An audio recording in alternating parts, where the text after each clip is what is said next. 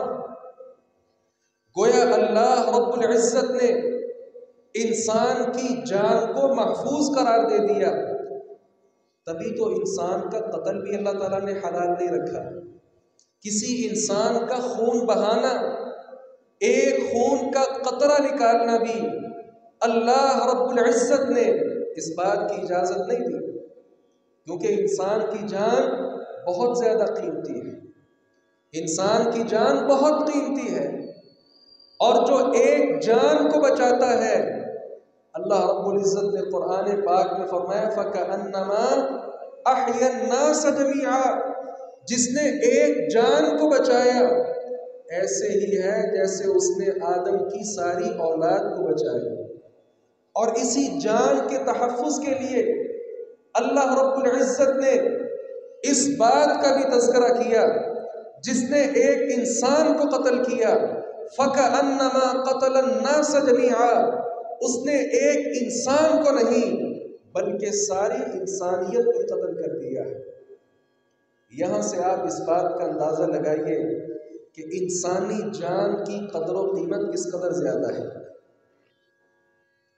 ہاں، بعض ایسے معاملات ہیں جہاں اپنی جان کا نذرانہ پیش کرنا بہت بڑی سعادت ہے، اور ان مقامات میں ایک مقام میدان جہاد بھی ہے، جہاں مجاہد فی سبیل اللہ نکلتا ہے اور اس کے پیش نظر اس کا مقصد یہ ہوتا ہے کہ اللہ رب العزت کا نام روشن ہو جائے. اعلاء کلمت اللہ کے لیے نکلتا ہے، اللہ کا کلمہ بلند ہو جائے، لا الہ الا اللہ کا نغمہ ساری دنیا میں پھیل جائے.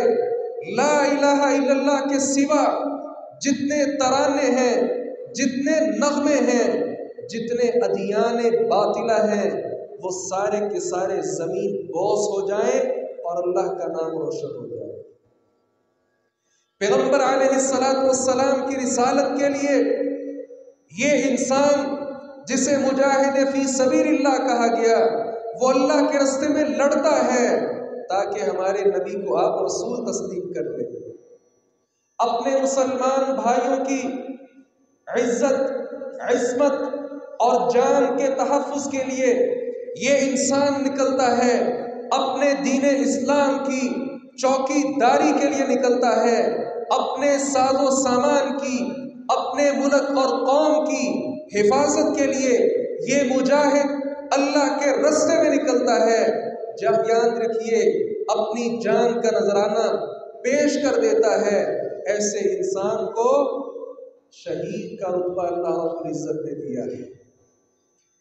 تو یہ ایسا ایک مقام ہے، یہ ایسی ایک جگہ ہے جہاں پر اپنی جان کو پیش کر دینا اتنی عظیم سعادت ہے کہ اللہ رب العزت نے قرآن پاک میں اور احادیث رسول صلی اللہ علیہ وسلم میں بھی شہید کے مقام و مرتبہ کو اجاگر کر دیا ہے. شہادت کا رتبہ حاصل کرنا اتنا عظیم عمل ہے. نبی مکرم صلی اللہ علیہ وسلم نے بھی اس بات کی آرزو کی ہے، اور صحیح البخاری کی روایت آپ نے فرمایا اگر آپ کو یہ بات تکلیف میں مبتلا نہ کرے تو میرا دل کرتا ہے جو بھی قافلہ نکلتا ہے میدان جہاد کے لیے، میں نبی اس قافلے میں بنفس نفیس شامل ہوا کروں. اور پھر آپ نے فرمایا والذی نفسی بیدی، اس ذات کی قسم جس کے ہاتھ میں میری جان ہے، لوددت انی اقتل فی سبیل اللہ ثم احیا ثم اقتل ثم احیا ثم اقتل ثم احیا ثم اقتل، میرا جی چاہتا ہے میں اللہ کے راستے میں جہاد کروں، کافروں کی کھوپڑیاں اڑاتا پھروں، ایک اللہ کی وحدانیت کا پرچار کرتا پھروں، میدان جہاد میں دشمنوں کو للکارتا پھروں، حتیٰ کہ مجھے شہید کر دیا جائے۔ میں چاہتا ہوں مجھے پھر زندہ کیا جائے، پھر میدان جہاد میں جاؤں، مجھے شہید کر دیا جائے۔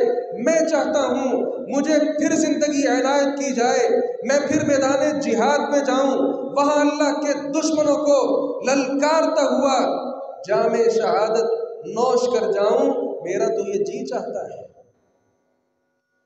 اور عمر ابن خطاب رضی اللہ عنہ، کتنے جلیل قدر صحابی، لو کان بعدی نبی لکان عمر، اگر میرے بعد کوئی نبی ہوتا تو وہ خطاب کا بیٹا عمر ہوتا۔ عمر ابن خطاب رضی اللہ عنہ نے بھی اس بات کا اعلان کیا تھا کہ میں بھی چاہتا ہوں اللہم ارزقنی شہادتا فی بلد رسولک، یا اللہ شہادت کا طالب ہوں اور شہادت مجھے عطا کر تو اپنے رسول کے شہر کے اندر عطا کر۔ اللہ رب العزت نے دعا قبول کی کہ نہ کی؟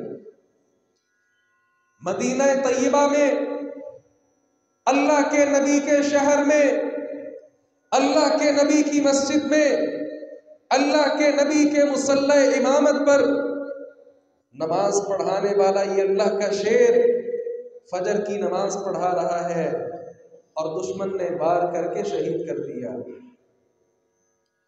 یہ شہادت کی تڑپ لے کر اٹھے تھے جناب خالد ابن ولید رضی اللہ عنہ۔ اللہ رب العزت کی طرف سے نبی مکرم صلی اللہ علیہ وسلم نے جناب خالد کو سیف اللہ کا لقب دیا ہے کہ یہ خالد اللہ کی تلوار ہے، اور یہ خالد میدان جہاد میں اتنی جرت، بہادری، شجاعت اور دلیری کے ساتھ لڑنے والا تھا کہ جس نے ساری زندگی کبھی ہار تسلیم ہی نہیں کی۔ اگر یہ خالد نبی مکرم صلی اللہ علیہ وسلم کے خلاف لڑا پھر بھی ہارا نہیں تھا، اور جب اسلام قبول کر لیا پھر تو شکست ان کے مقدر تھی ہی نہیں۔ جس میدان میں نکلتے جھنڈا خالد کے ہاتھ میں ہوتا اور اللہ رب العزت اس اپنے شیر کو فتح کے ساتھ کامیاب واپس لوٹاتا تھا۔ نبی علیہ السلام کے دور میں میدان جہاد میں علم لہرانے والے خالد ابن ولید ہوا کرتے تھے۔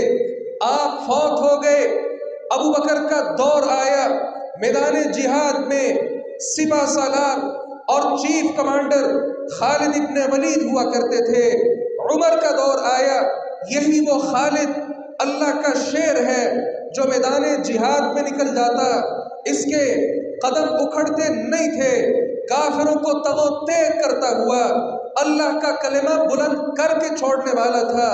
پھر ایک وقت ایسا آیا، موت کا وقت ہے، خالد ابن ولید اپنے بستر پر لیٹے ہیں، رو رہے ہیں، آنکھوں سے آنسو جاری ہیں۔ عمر ابن خطاب جو کہ امیر المؤمنین ہیں تشریف لاتے ہیں، خالد ابن ولید کے پاس آئے، کہا خالد کیوں روتے ہو؟ دنیا سے رخصت ہو رہے ہو اس لیے؟ کہا نہیں امیر المؤمنین، رونے کا مقام یہ ہے میں نے ساری زندگی اللہ کے راستے میں جہاد کیا، میرے جسم کا ایک حصہ بھی ایسا نہیں جہاں تیر اور تلوار کے زخم نہ ہو۔ اور یہ خالد میدان جہاد میں شہادت لینے کے لیے نکلا کرتا تھا۔ آج رو اس لیے رہا ہوں کہ میں اپنے بستر پر رہ کر تبھی موت مر رہا ہوں، کاش کہ کسی دشمن کے ہاتھ سے میری گردن اڑا دی جاتی، مجھے شہید کر دیا جاتا، اور اللہ رب العزت نے شہداء کو جو مقام دینا ہے وہ مقام حاصل کر لیتا۔ قربان جائیے، امیر المؤمنین پر امیر امیر ہی ہوا کرتا ہے، بڑا آدمی ہی ہوا کرتا ہے۔ کہا خالد سنو، تمہیں اللہ کے رسول نے سیف اللہ کا لقب دیا تھا، تم اللہ کی تلوار ہو، اللہ کی تلوار کو کون توڑ سکتا ہے؟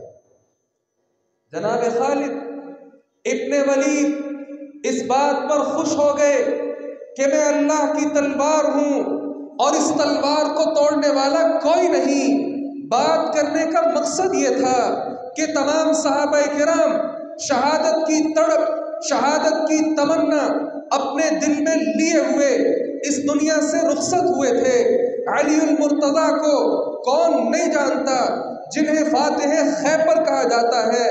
آج بھی یہود کے سینوں میں تیز خنجر کی طرح چمکنے والے کا نام، اس کا نام علی ابن ابی طالب ہے، اور یہ یہود آج بھی عمر ابن خطاب کے نام سے کانپتے ہیں۔ وجہ کیا ہے؟ ان صحابہ کرام نے میدان جہاد کو چمکایا تھا۔ اور مومن کا زیور، میرے نوجوان بھائیوں، مومن کا زیور گلے کے اندر چین پہننا نہیں ہوتا، مومن کا زیور ہاتھ کے اندر چمکتی ہوئی گھڑی پہننا نہیں ہوتا۔ مومن کا زیور اگر کوئی ہوتا ہے وہ میدان جہاد میں کام آنے والا اسلحہ ہوا کرتا ہے۔ آپ نے پیغمبر علیہ السلام کی وراثت کو چھوڑ دیا، تبھی تو آج ذلت ہمارا مقدر بن چکی ہے۔ یاد رکھیے گا، نوجوان کو اصل میں نوجوان بننا تھا۔ صحابہ کرام کی زندگیوں کا مطالعہ کیجئے، اور میں تو یہاں تک کہوں گا، پیغمبر علیہ السلام نے فرمایا تھا جس انسان نے جہاد نہیں کیا، جو انسان میدان مقتل میں نہیں گیا اور اس کے دل میں میدان جہاد میں جانے کی تڑپ بھی پیدا نہ ہوئی، مات علی شعبۃ من النفاق، ایسا آدمی منافقت کی خصلت پر مرے گا۔ اور یہ منافقت یہودیت سے بری ہے، یہ منافقت عیسائیت سے بری ہے، یہ منافقت ہندوازم سے بھی بری ہے، یہ منافقت بدھ مت سے بری ہے۔ کیوں؟ سارے کافر جہنم کے اندر ہوں گے، جبکہ منافق جہنم کے سب سے نچلے گڑھے میں ہوں گے۔ آج اہل اسلام کی زبانوں پر تالے چڑھا دیے گئے ہیں، میدان جہاد میں نکلنا تو درکنار، اس جہاد کی ٹریننگ حاصل کرنا تو ہر مسلمان پر فرض تھا، لیکن آج کتنے لوگ ایسے ہیں جو سینے پر ہاتھ مار کے کہہ سکتے ہیں کہ میں نے موجودہ دور کا جتنا اسلحہ ہے وہ سارا سیکھ لیا ہے۔ ایسا کون ہے ہم میں سے؟ ہمیں تو اس اسلحے سے ہی دور کر دیا گیا، جبکہ قرآن نے کہا تھا اعدوا لهم ما استطعتم من قوة ومن رباط الخيل ترهبون به عدو الله وعدوكم۔ اہل اسلام جتنی طاقت ہے سارا زور لگا کر اہل کفر کے خلاف، اپنے دشمنوں کے خلاف اور اللہ کے دشمنوں کے خلاف اپنے آپ کو تیار رکھو۔ کس نے تیار رکھا اپنے آپ کو؟ آج اگر کوئی لائسنس بنا کر اپنا پسٹل حاصل کر بھی لیتا ہے، بڑی معذرت کے ساتھ وہ غنڈہ گردی کے لیے حاصل کرتا ہے۔ شاید یہی وجہ ہے کہ جو اصل روح ہے اسلحے کو سیکھنا ایمانی جذبے کے ساتھ، شاید یہ جذبہ اسی طرح ہمارے سینوں سے نکل چکا ہے۔ یاد رکھیے گا، جہاں قرآن میں نماز کا تذکرہ ہے، جہاں زکوٰۃ کا تذکرہ ہے، دیگر اسلام کے بڑے بڑے احکام اور مسائل کا تذکرہ ہے، وہاں جہاد فی سبیل اللہ کے تذکرے کے ساتھ بھی قرآن بھرا پڑا ہے۔ یاد رکھیے گا اللہ کے راستے میں شہید ہونا اتنا عظیم عمل ہے. رسول اللہ صلی اللہ علیہ وسلم نے شہادت کی تمنا کی ہے، صحابہ کرام نے شہادت کی آرزو کی ہے، اور کتنے صحابہ ایسے ہیں جنہوں نے جام شہادت نوش کیا اور اللہ رب العزت کے ہاں بڑی بڑی منازل وہ حاصل کر چکے ہیں. آج اس جامع مسجد میں بیٹھ کر کم از کم اپنے دل میں شہادت کی تمنا اور تڑپ تو پیدا کیجئے. اللہ رب العزت کے ہاں وہ دن دور نہیں ہے کہ جس دن اللہ رب العزت اہل اسلام کے لیے میدان جہاد کے دروازے کھولے گا، اور یہ اہل اسلام وہاں جا کر کفار کو للکار کر اپنا جی ٹھنڈا کریں گے. رسول اللہ صلی اللہ علیہ وسلم نے فرمایا تھا، من سأل اللہ عز وجل الشہادۃ بصدق، جو سچے دل کے ساتھ اللہ تعالیٰ سے شہادت طلب کرتا ہے، اللہ تعالیٰ شہید لوگوں کا مرتبہ اس کو عطا کر دیتا ہے. وَإِن مَاتَ عَلَى فِرَاشِهِ، اگرچہ وہ اپنے بستر پر ہی فوت ہو جائے. اور یہ شہید کل قیامت کے دن جب آئے گا، اس کے جسم سے خون بہ رہا ہوگا.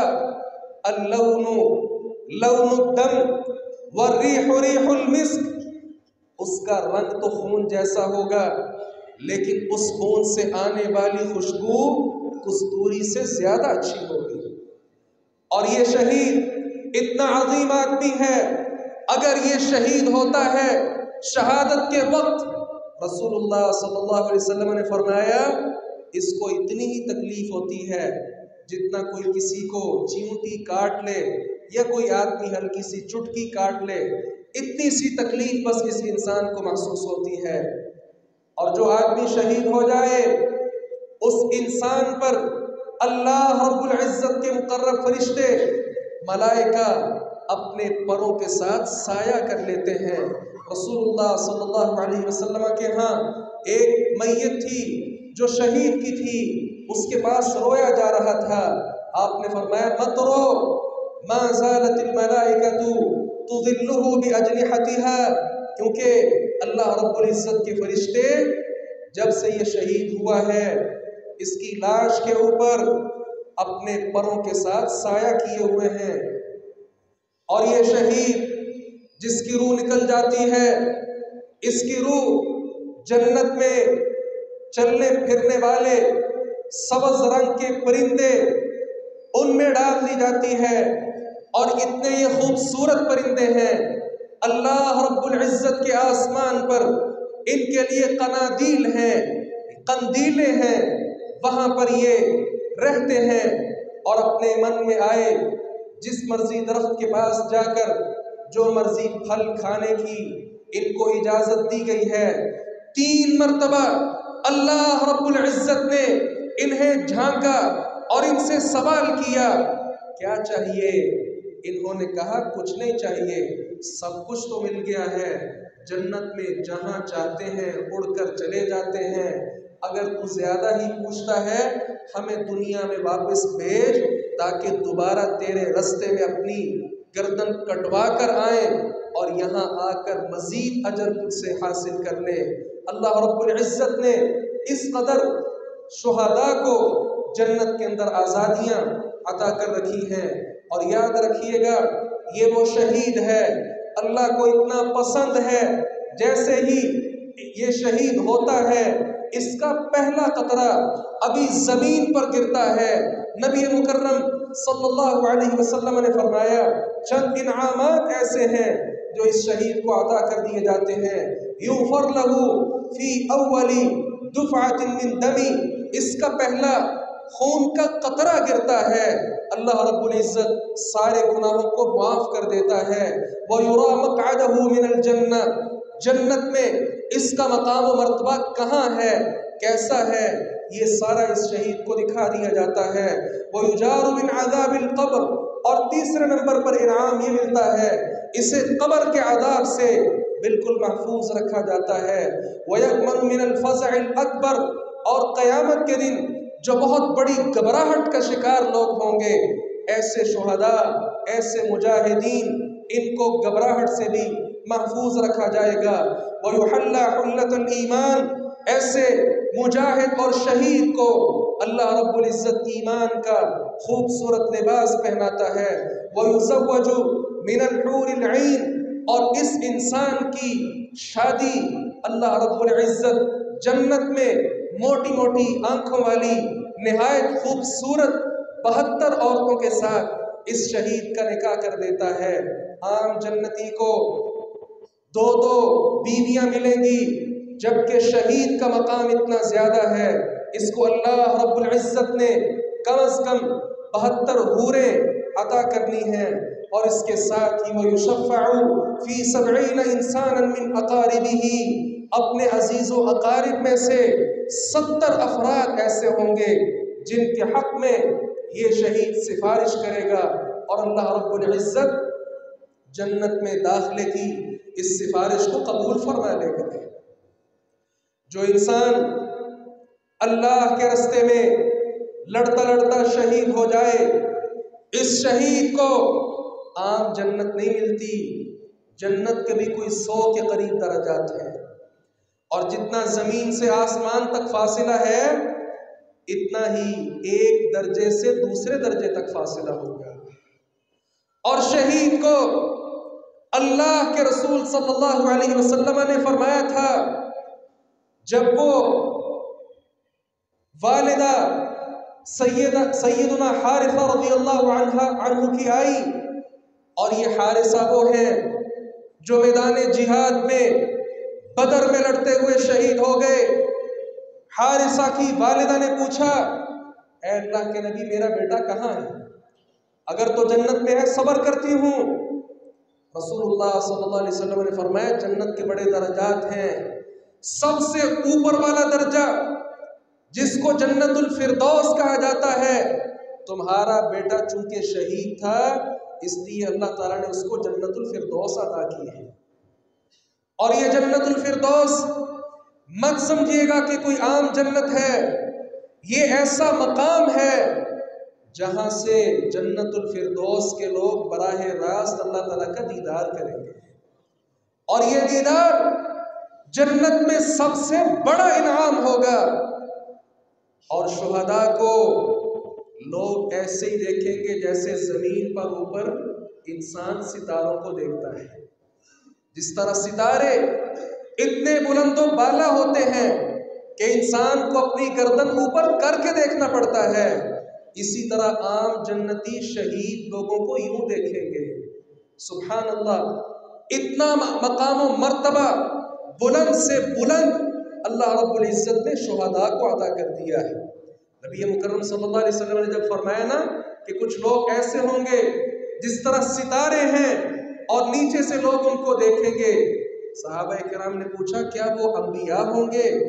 کہا انبیاء تو ہوں گے ہی، لیکن ان کے ساتھ ساتھ اہل ایمان جنتی وہ لوگ جو شہید ہوئے تھے وہ بھی ہوں گے۔ تو گویا انبیاء کرام علیہ السلام کے مقامات اور درجوں پر یہ اللہ کے شہداء لوگ وہاں فائز ہوں گے۔ اور یاد رکھیے گا شہید کو جو رتبہ ملتا ہے وہ تو ملتا ہی ملتا ہے، اللہ رب العزت اس کے جو اقارب ہوتے ہیں، شہید کا باپ ہے، بیٹا ہے، ماں ہے، بہن بیٹی ہے، جتنے اعزاء اقارب ہیں اللہ رب العزت ان کو بھی بہت زیادہ شان و شوکت کے ساتھ اور مقام و مرتبے کے ساتھ نوازتا ہے، کیونکہ باپ صبر کر کے اپنے گبرو جوان بیٹے کو اللہ کے راستے میں بیچتا ہے، اسی طرح بیٹا بھی اپنے باپ کی قربانی پیش کر کے اپنے باپ کو بڑے اطمینان اور سکون کے ساتھ میدان جہاد میں جانا پسند کرتا ہے۔ یاد رکھیے گا جو شہید کو تیار کرتا ہے، مجاہد کو تیار کرتا ہے، اللہ رب العزت نے اس کو بھی بہت زیادہ اجر سے محروم نہیں رکھا ہے۔ نبی مکرم صلی اللہ علیہ وسلم نے شہید آدمی کے جنت میں جانے کی گارنٹی دے دی ہے۔ کچھ لوگوں نے سوال کیا تھا من فی الجنہ، جنت میں کون کون جائے گا؟ جنہوں نے پکا جانا ہی جانا جنت میں ہے، جہنم میں جانا ہی نہیں، اور جہنم کی آپ یوں سمجھ لیجئے کہ تپتی ہوئی ہوا بھی ایسے لوگوں کو نہیں لگے گی، بلکہ براہ راست بغیر کسی حساب و کتاب کے جنت میں جائیں گے۔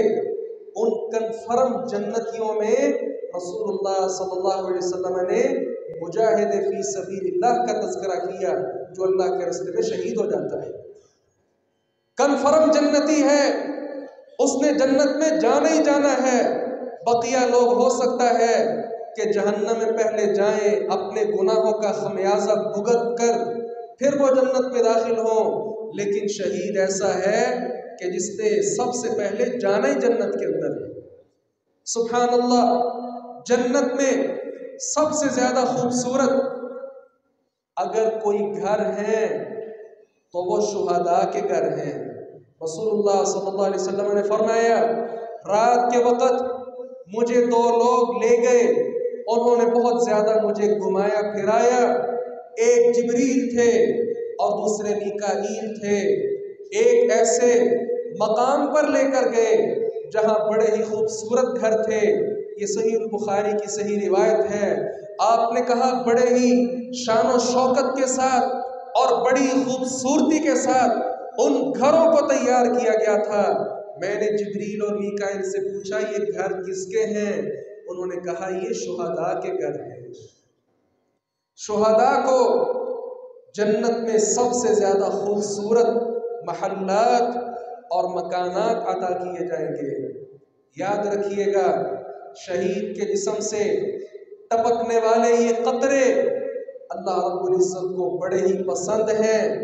رسول اللہ صلی اللہ علیہ وسلم نے فرمایا، لیس شیء احب الی اللہ من قطرتین، دو قطروں سے زیادہ اللہ تعالیٰ کو اور کوئی چیز پسند نہیں ہے۔ پہلا وہ قطرہ جو اللہ کے خوف اور ڈر سے آنکھوں سے آنسوؤں کی طرح وہ ٹپکتا ہے، یہ قطرہ اللہ کو بڑا پسند ہے۔ اور دوسرے نمبر پر وہ قطرہ جو مجاہد فی سبیل اللہ کے جسم سے خون کی صورت میں ٹپکتا ہے، یہ قطرہ بھی اللہ کو بڑا محبوب ہے۔ سبحان اللہ، شہداء کو اللہ نے وہ مقام و مرتبہ عطا کیا ہے۔ مستدرک حاکم کی روایت ہے، یہ ملائکہ، یہ فرشتے، یہ نوری مخلوق بھی شہداء پر رش کریں گے کہ ان کو ہم سے بھی زیادہ مقام دے دیا گیا۔ اللہ رب العزت نے جنت میں جب شہداء کو مقام دینا ہے، ملائکہ کہیں گے یا اللہ تیری تسبیح، تیری تقدیس، تیری تحمید، تیری تحلیل، تیری تکبیر یہ تو ہم کیا کرتے تھے، لیکن ان لوگوں کو ہم سے بھی زیادہ مقام عطا کر دیا گیا۔ تو اللہ رب العزت فرمائیں گے ہاں یہ میرے وہ بندے ہیں جن کو میں نے جان دی تھی، ان لوگوں نے میری دی ہوئی جان کو میرے رستے کے اندر ہی قربان کر دیا۔ یہ وہ شہداء ہیں، اللہ رب العزت ملائکہ سے بھی زیادہ ان کے ساتھ محبت فرمائے گا اور ملائکہ سے بڑھ کر ان کو مقام و مرتبہ عطا کرے گا۔ یاد رکھیے گا، شہید کی تمنا صرف ایک ہی ہوگی کہ مجھے دوبارہ دنیا میں بھیجا جائے، زندگی دی جائے، دوبارہ میں لڑوں اور اللہ کے راستے میں لڑتا لڑتا شہید ہو جاؤں۔ آج مجھے جتنا مقام و مرتبہ ملا ہے، دوبارہ شہید ہونے کے ساتھ اس سے ڈبل مل جائے گا۔ لیکن اللہ رب العزت کی یہ سنت ہے، اس کا یہ طریقہ ہے، ایک بار جب دنیا ختم ہو جائے گی دوبارہ اس دنیا میں کسی کو نہیں بھیجا جائے گا۔ اگر یہ بات نہ ہوتی تو اللہ رب العزت شہداء کو دوبارہ زمین پر بھیجتے کہ وہ یہاں آ کر دوبارہ شہادت کے منصب پہ فائد ہوں اور اللہ تعالیٰ سے بہت زیادہ اجر حاصل کریں۔ اس لیے آج کے خطبہ جمعہ سے یہ پیغام میں اور آپ لے کر جائیں کہ یہ جہاد اسلام کی عظیم چوٹی ہے، اسلام کا یہ بہت بڑا عمل ہے۔ انبیاء کرام علیہم کا یہ مشن ہے، اور پیغمبر علیہ السلام نے فرمایا تھا الجہاد ماض منذ بعثنی اللہ الی یوم القیامہ، جب سے اللہ تعالیٰ نے مجھے بھیجا ہے تب سے لے کر قیامت تک یہ جہاد جاری ہی رہے گا۔ تو جو انسان اس میدان جہاد میں کود پڑے گا وہ انسان اللہ رب العزت سے بہت زیادہ اجر حاصل کر لے گا، اور جو اس سے محروم رہے گا جہاد تو جاری رہے گا لیکن یہ انسان خود ہی شہادت کے عظیم منصب سے محروم ہو جائے گا۔ ہاں اگر حالات واقعات ایسے ہیں کہ ہم میدان جہاد میں نہیں جا سکتے، کم از کم اپنے آپ کو ہر وقت تیار رکھیں اور اپنے دل کے اندر یہ تمنا، تڑپ اور آرزو رکھیں کہ اللہ رب العزت سے شہادت کی موت ہم نے لینی ہے۔ اللہ تعالیٰ سے دعا ہے باری تعالیٰ ہمیں زندہ رکھے اسلام پر، موت شہادت کی۔ وآخر دعوانا ان الحمد للہ رب العالمین۔